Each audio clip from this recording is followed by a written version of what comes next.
What up, though? This is Mongo Slade, and welcome to Three Count Commentaries. Today, we're going to talk about Ding Dong Hello, Bayley featuring Nia Jax, Shayna Baszler, Bianca Belair, Sasha Banks, Reginald, and this was a lot. This was a lot. So, there's a talk segment between Bayley. She was out there being very loud. She was also wearing a turtleneck. Which was very interesting because she had to wrestle in a turtleneck and no shoes, which is also very weird. Again, with the impromptu matches, right? I'm definitely going to yell about an impromptu match later. But so Shayna Baszler and Nia Jax were the guests of the Ding Dong Hello segment that Sasha Banks, no, not Sasha Banks, but goddamn Bayley was going to be here. Now somehow Shayna Baszler and Nia Jax were behind the door. And I guess that was just camera magic because when Bayley came through the door, there was nobody else there. They must have came down to the ring and went through the door while she was doing her introductions. So I'm gonna try to get through this interview segment as fast as I possibly can without boring people to death because this was too fucking long. Let's put it like that. Basically, Shayna Baszler says that Sasha Banks and Bianca Belair have a lot of goddamn nerve. That Sasha Banks is not the boss, or this was Nia Jax said, she's not the boss of us. You're not going to give me any orders. And then Shayna Baszler said that Bianca Belair is not stronger than you, not tougher than me. Like, who does she think she is? And so then Reginald comes out. Reginald talks about how Sasha Banks is the best, and that if she teamed up with her sidekick Bianca Belair, they definitely win the tag team titles. And, Sasha Banks comes out and tells Reginald, you don't speak for me. I'm the centerpiece of the women's division. Everything revolves around me. Bianca Belair, girl, She does it every time. Every time. Anyway, she comes out talking about, she ain't nobody's sidekick, and winning the Rumble means that she runs the division. And then Reginald suggests a 6-man tag with himself being partners with Bianca Belair and Sasha Banks versus Bayley, Shayna Baszler, and Nia Jax. Right? Okie dokie. So, impromptu match where you have, look, most of these people were in wrestling gear. Let's put it like that. Sasha Banks was in wrestling gear, Bianca Belair was in wrestling gear, Nia Jax, Shayna Baszler were in wrestling gear. At least, unless they were, some of them probably changed during commercial break or something. But Bayley was out there with no shoes and a turtleneck. And Reginald was wearing jeans and a t-shirt. And I just said to myself, I never heard of an impromptu football game. Like the Lions and the Packers got into an argument, now they're going to play a football game. Never heard of it in the NBA. The Clippers and the Lakers got into an argument, and now they're going to just play randomly in the middle of the court. It's like, why does it... Why is wrestling the only business where you get into contracts that fast? Like, shit doesn't matter at all. Like, we all agreed that, like, not even everybody agreed, right? It was just kind of like, I think we should have this match. And then other people was like, what? And then it's like, the match is signed. Like, what do you mean the match is signed? There's no official out there. There's no, like, Adam Pearce didn't make the match or Sonya Deville didn't make the match. It's just somebody suggested it. And now it's happening.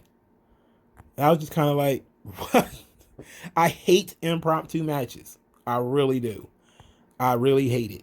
It feels shitty to me. It feels like you didn't. I get that you're trying to make it like anything can happen.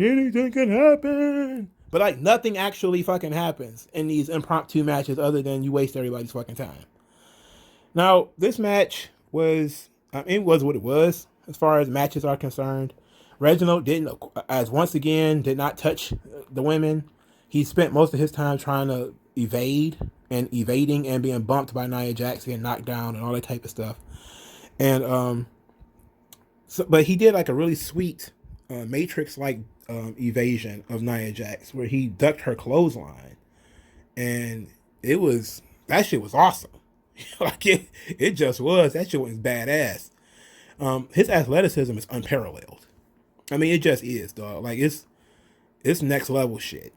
Now, Reginald pinned Nia Jax from after Nia Jax had been beating him up.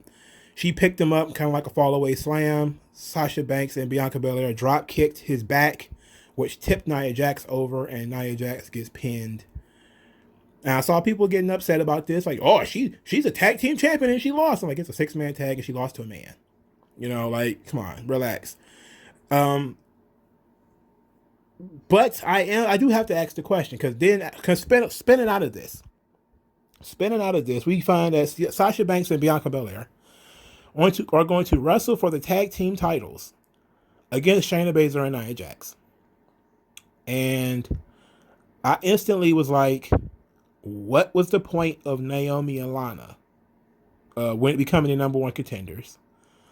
What was the point of Dakota Kai and Raquel Gonzalez becoming the number one contenders when Sasha Banks and Bianca Belair didn't win a tag team? They won a 6-person tag with the help of a man and got the match almost immediately. Look. Oh, now, look. There's no reason for this match to happen. There's definitely no reason to switch the titles. If they go the whole, well, Bianca Belair and Sasha Banks are going to win the tag team titles just to lose them to another team and be transitional champions, that would fucking suck. For sure.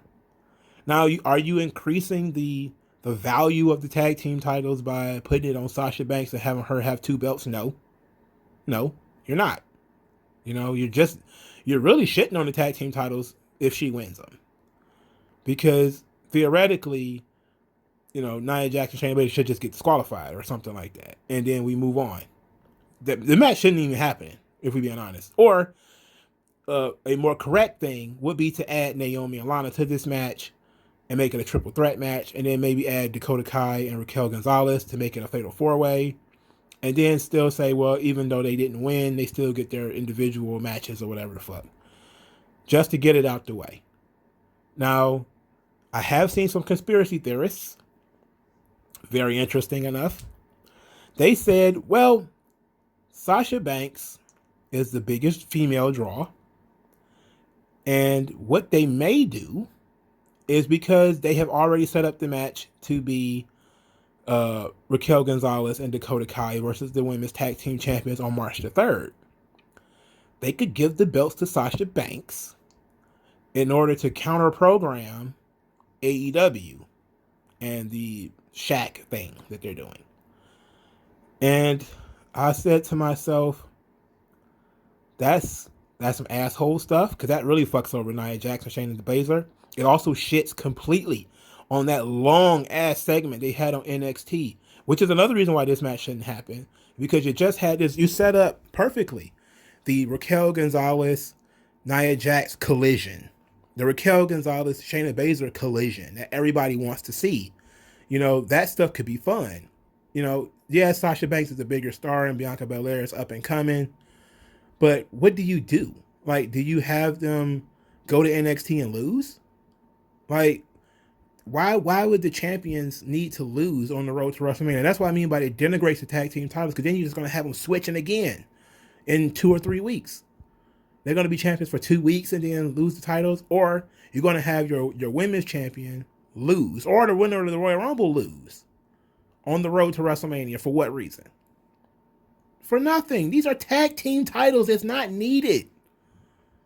You know, like they're overthinking this. This was completely not needed. Of all the times that Nia Jax and Shayna Baszler to come to goddamn Smackdown and fight a Smackdown team, it's not the Riot Squad. It's not Tamina and Natalya. It's fucking Bianca Belair and Sasha Banks. Come the fuck on. Really. Get the fuck out of here with this. You know, like, this is bullshit. You know, like, this is straight up bullshit. This is over pushing. You don't, like, there's no way look, if you end this match in a disqualification or something like that, a count out or whatever, then you jip people and you just had this match again for no reason. You know? And if you switch the fucking titles, Sasha Banks and Bianca Belair is not going to go to WrestleMania as the tag team champions. You know? So it's only a temporary thing. And then you killed the entire idea of having Sasha Banks I mean, well, having Raquel Gonzalez and Nia Jax or Raquel Gonzalez and Shayna Baszler hook up, because then they won't look dominant anymore, even if they won the titles back. So let's say they did when, let's say Bianca Belair and Sasha Banks do win, right? And let's say they win the titles and then they lose them 2 weeks later or something. Then Raquel Gonzalez and Dakota Kai didn't get anything from just beating somebody who just won. At least they could be fighting the champions who are on a roll, you know? Or if you're going to do the transitional thing, like I said, could have transitioned it to Lana and Naomi and then kept Dakota Kai and Raquel Gonzalez as heels. And then Raquel Gonzalez could have dominated that match, won it, looked dominant, and looked sweet. But now, what are you going to do is you're going to have, potentially, Sasha Banks, Bianca Belair versus Dakota Kai and Raquel Gonzalez. And that's a big match for NXT. It is. That's a huge win for Raquel Gonzalez and Dakota Kai if they were to win. But you spent all this time building up Shayna Baszler and Nia Jax versus Dakota Kai and Raquel Gonzalez. Now you may say, well, just do it afterwards. You know, just do it afterwards. Do Raquel Gonzalez and Dakota Kai after they win the titles. They defend against Shayna Baszler and Nia Jax. And I would say that's fine. That's a consolation prize. But you killed the heat, because the heat is, how is Raquel Gonzalez going to deal with Nia Jax when Nia Jax gets probably going to be the one. It'll probably be Shayna Baszler taking the pinfall in this situation. Like, they just lost. Right? So that means that they'll just be stuck in the same rut that they were in when they lost the titles to Asuka and Charlotte. You know? And then we completely forgetting about Naomi and Lana. Because now they're the number one contenders. They're on the outside looking in. Because all the other teams are more important than they are. You know? And this is where you need an editorial staff. Like, WWE has tons of writing staff. They need to have an editorial staff. They need to have somebody who looks at the show and says, no, you just put 15 minutes or 10, 15 minutes, 10, 12 minutes into Raquel Gonzalez and Dakota Kai versus Shayna Baszler and Nia Jax. You also have been telling 2-3 weeks of stories with Naomi and Lana. You can't just shoehorn Sasha Banks and Bianca Belair into this spot. You can't just do that. So what you can do is you can say, we're going to have the women's tag team titles defended on Smackdown. You give Naomi and Lana their title match, you beat them. Okay, that's it. Now, March the 3rd is Raquel Gonzalez and Dakota Kai, so you got some time. So then you give Naomi and Lana their tag team title match at Elimination Chamber. You beat them. You go for it. SmackDown, maybe you wrestle Sasha Banks and Bianca Belair. Disqualification or whatever to get out of that match. Maybe Carmella interferes or something to get out of that match. And then you have smooth sailing to Dakota Kai and Raquel Gonzalez, who can then win the titles and be a great team. Whatever. But this does not do you any good, because now Banks and Belair are more likely to win than they are to lose. And it's like, well, is it a super push for Dakota Kai and Raquel Gonzalez for Bianca Belair and Sasha Banks to come to NXT and beat them or lose to them? It's like, no, because now you got people who are hot, who could be on a roll going into WrestleMania, just dropping titles for no reason. You do have to, like, at some point, wins and losses do have to fucking matter. And I'm not a big proponent of, like I said, I'm not a mark for wins and losses. But at some point, wins and losses do have to matter. Especially when you're talking about running to WrestleMania. You can't just have people just doing jobs all over the place. You know, Sasha Banks doesn't need to wrestle these matches. What is the point of her being in these matches? What was the point of her wrestling in this 6-person tag match? At some point, you do have to say, why are we risking our main events in matches that don't mean anything? You know, like, what if Sasha Banks was to tear up her ankle or some shit like that in one of these bullshit impromptu matches? What the fuck is the point? There's no point to that. So just say, we could have just did this by now. Bianca Belair versus Sasha Banks, that's happening at WrestleMania. It is what it is. And now we start telling the story. They both get out of the ring, and for the next 2 months, they cutting promos, they doing workout videos, they doing vignettes, they doing blah, blah, blah, blah. They hyping each other up, they hyping themselves up. They're talking about how they respect each other or how they don't like each other or whatever. And that's the story we tell going into WrestleMania. Instead of what the fuck could happen, especially wrestling Nia Jax. If Nia Jax was to, let's say, break Sasha Banks' knee, or she throws out Bianca Belair's back, then what? Then what? You done fucked up your WrestleMania main event for what? A match that didn't fucking matter. A match that did not matter. That was not necessary. They have to think they need an editor. They need somebody to say with veto power that says, no, we're not doing that. Because this is a big no. And I did all that talking, and we're still not done. Because we went to Carmella and Reggie. So Carmella and Reginald shows up with a glass of champagne, or a glass of wine, I should say, not champagne, for Carmella. And Carmella is basically asking him what took so long. And he tells some lie. I don't remember what lie he told. And then Carmella catches him in the lie because apparently she watches the show. So apparently she knows what's going on. And she kind of starts threatening him. You know, she starts saying, like, I know you're going to do the right thing. I know you're going to do the right thing. And then she sips the wine and she's like, she spits it out and she says, this is disgusting. And she throws the wine in his face and says, get me another one. And so we're breaking up Carmella and Reginald already. Reginald is probably about to turn babyface. His style is very babyface. I mean, it is what it is. I should have saw this coming, and I think most people should have.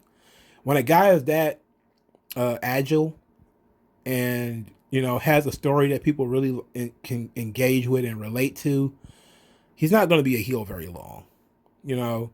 And Carmella needs to do something to get her heat back, you know. So, I mean, because she has been losing a lot. So, I'm okay with them separating. Of course, it doesn't do Carmella any good, you know. But it doesn't do Reginald any good either, to be quite honest. Because now what is he going to do without Carmella? He can't hang around with Sasha Banks, you know. Like, my guess, this is just a guess, is that he's going to pull a Billy Kay, where he's going to come out there trying to help Sasha Banks, and he's going to be the reason that she loses, you know. Because and maybe they won't turn him face, and what they'll do is they'll use him as a distraction. Well, he'll be distracting Sasha Banks, taking her off her game with all his false love and all his false attention and all this type of stuff. Maybe I would prefer that not to be the case. You know, I would actually prefer if Carmella was to team up with somebody and go after the tag team titles, and not Sasha Banks and fucking Bianca Belair, who are obviously going to wrestle each other at WrestleMania. They haven't even really discussed, outside of a single promo, the idea of Bianca Belair and Asuka. And Bianca Belair and Io Shirai has not even been mentioned outside of the internet. So I don't think it's even appeared in somebody's mind yet. You know, so what we're talking about here is, it's just so obvious. Just go with it and get it out of the way, and it's over, right? I just don't see why we have to do all of this unnecessary shit. But I'm interested in where we're going with Reginald and Carmella, because Reginald is a natural babyface, I think. I think his style is very babyface. You know, him not striking women, him being, you know, trying to wrestle, and also, but I also think he's also being manipulative. And he's being full of shit. He's going into business for himself. That he is trying to help Carmella, but in his own way, where he's just trying to, you know, play mind games with Sasha Banks, or maybe they are trying to turn him face, and that whole thing is very weird, because he's being antagonistic to Bianca Belair, but he's being overly nice to Sasha Banks. And he's been so overly nice that he's almost coming across as being fake. She's being very bitchy, Sasha Banks is. So, because she's laughing like Cruella de Vil all the fucking time. I don't know. Maybe they're about to turn Sasha Banks heel, and they'll keep Reginald as a heel and put him with her.